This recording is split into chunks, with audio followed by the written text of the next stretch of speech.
Esto es Descubriendo, con la certeza en la búsqueda de la verdad.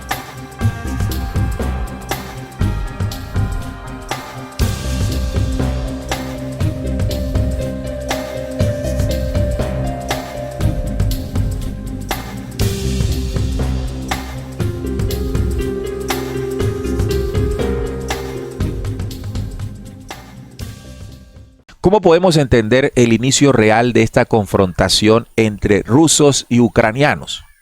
Bien, como les planteé, dentro de la historia del pueblo házaro. Repito, el pueblo házaro fue un pueblo que se conformó de las tribus aquellas que se dispersaron luego de que en Israel se presentara en el año 70, aproximadamente después de Cristo, pues el incendio y la destrucción de Jerusalén y de Israel, ¿no?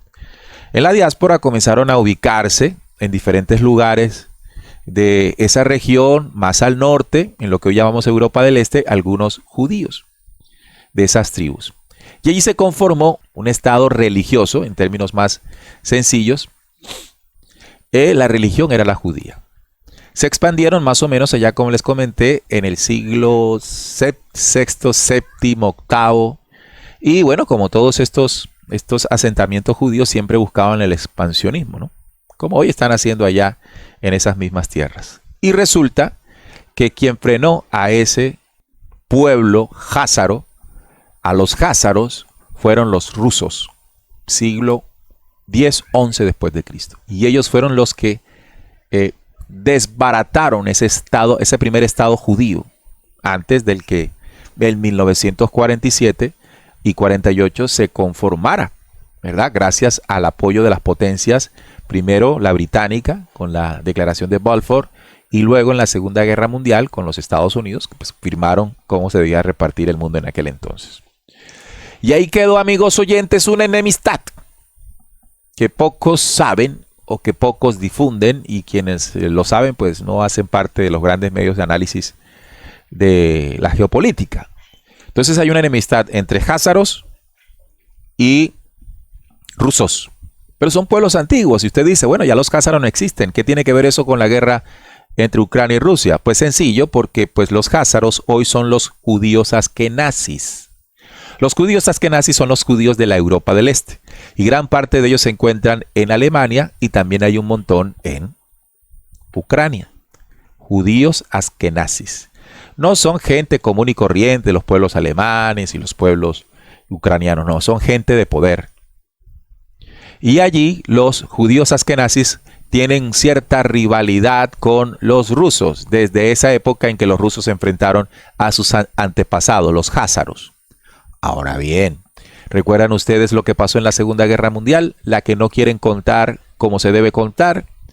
¿Saben ustedes quién enfrentó el poder del nacionalismo alemán?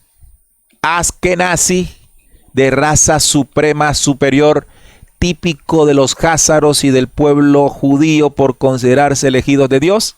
Fíjense la línea, judíos de la diáspora, házaros, siglos, Edad Media, házaros, combatidos por los rusos en aquel entonces. Luego se transforma en lo que llamamos los judíos askenazis de Europa del Este. Y luego aparece la Segunda Guerra Mundial en la que, recuerden esto, Segunda Guerra Mundial en la que la supremacía racial askenazi del señor del bigotico, lo conocen ustedes, se quiso expandir como los házaros se quisieron expandir. ¿Y sabe quién fue que los frenó? ¿Saben quién fue el que destruyó ese nacionalismo? Los de la Unión Soviética, los mismos rusos, otra vez.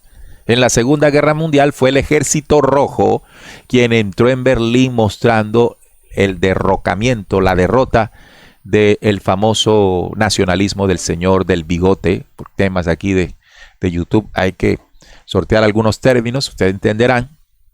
Hay términos que no les gusta que uno hable, ¿no? Entonces hay que saber hablar acá. Pero ustedes van llevando la idea, ¿verdad? Así entonces, ¿qué resultó de todo esto? Que hubo una confrontación en la que nuevamente el ejército ruso, como ya había pasado con los házaros, destruye el imperio askenazi o de supremacía racial o nacionalismo del señor del bigotico chistoso. Y ahí queda nuevamente otra herida abierta, otra brecha entre estos dos pueblos. Rusos y askenazis, que antes fueron házaros. Y hoy vuelve y juega la guerra, esta vez entre Ucrania, Zelensky, que es un judío askenazi, este es judío, este señor es judío, usted lo investigan y es judío askenazi, házaro, de ascendencia házara.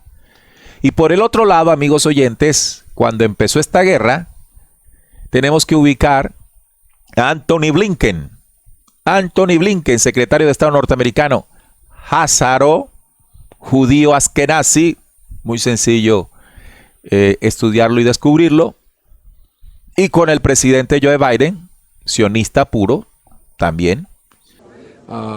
With Jews worldwide. There is a, I mean, you know, I used to say early on when I was a kid, I'd say, when I was a young senator, I'd say, if I were a Jew, I'd be a Zionist. I am a Zionist. You don't have to be a Jew to be a Zionist.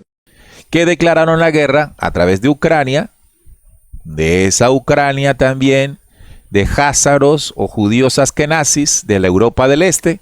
¿Contra quién? Contra el enemigo eterno, Rusia.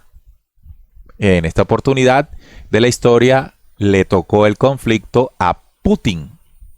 Y Putin, también conservador, que considera Rusia como la madre patria y todo este cuento, pues se le metió allá a los judíos askenazis. A los judíos askenazis de la supremacía racial. Y por eso ustedes ven que Europa y sobre todo Alemania se dispuso a apoyar notablemente a sus socios, no solamente comerciales, como uno podría creer con el término socio, sino con sus antepasados házaros, unidos contra el pueblo ruso, que no solamente es Putin, sino toda esa historia enfrentándose. Pero ahora llega ahora llega Trump y trata de que ese conflicto que lleva en varias etapas, no es que el conflicto continuamente los lleve, pero en varias etapas se han confrontado estos dos pueblos, separa eso allí.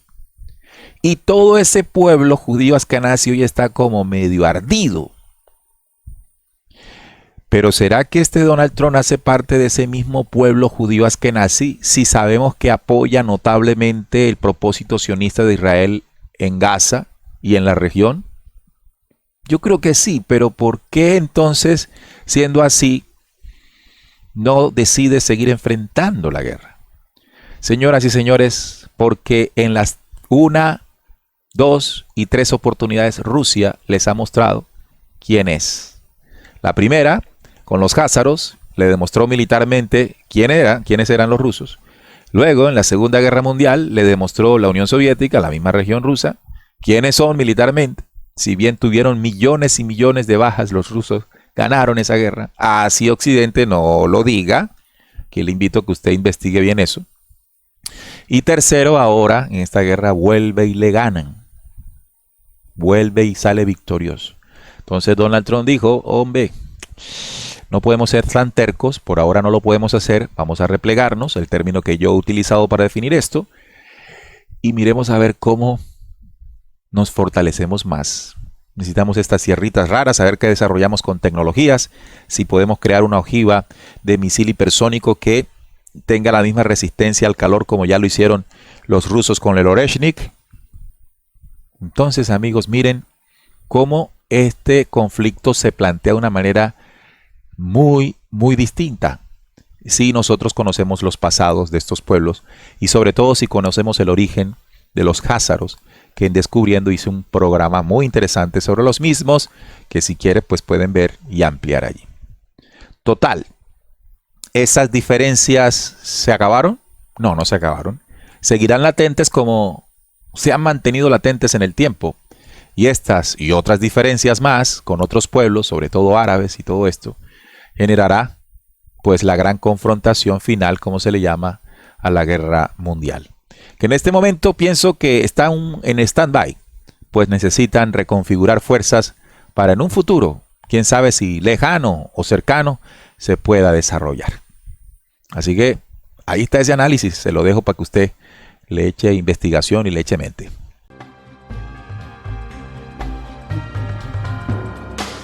Descubriendo. Con la certeza en la búsqueda de la verdad.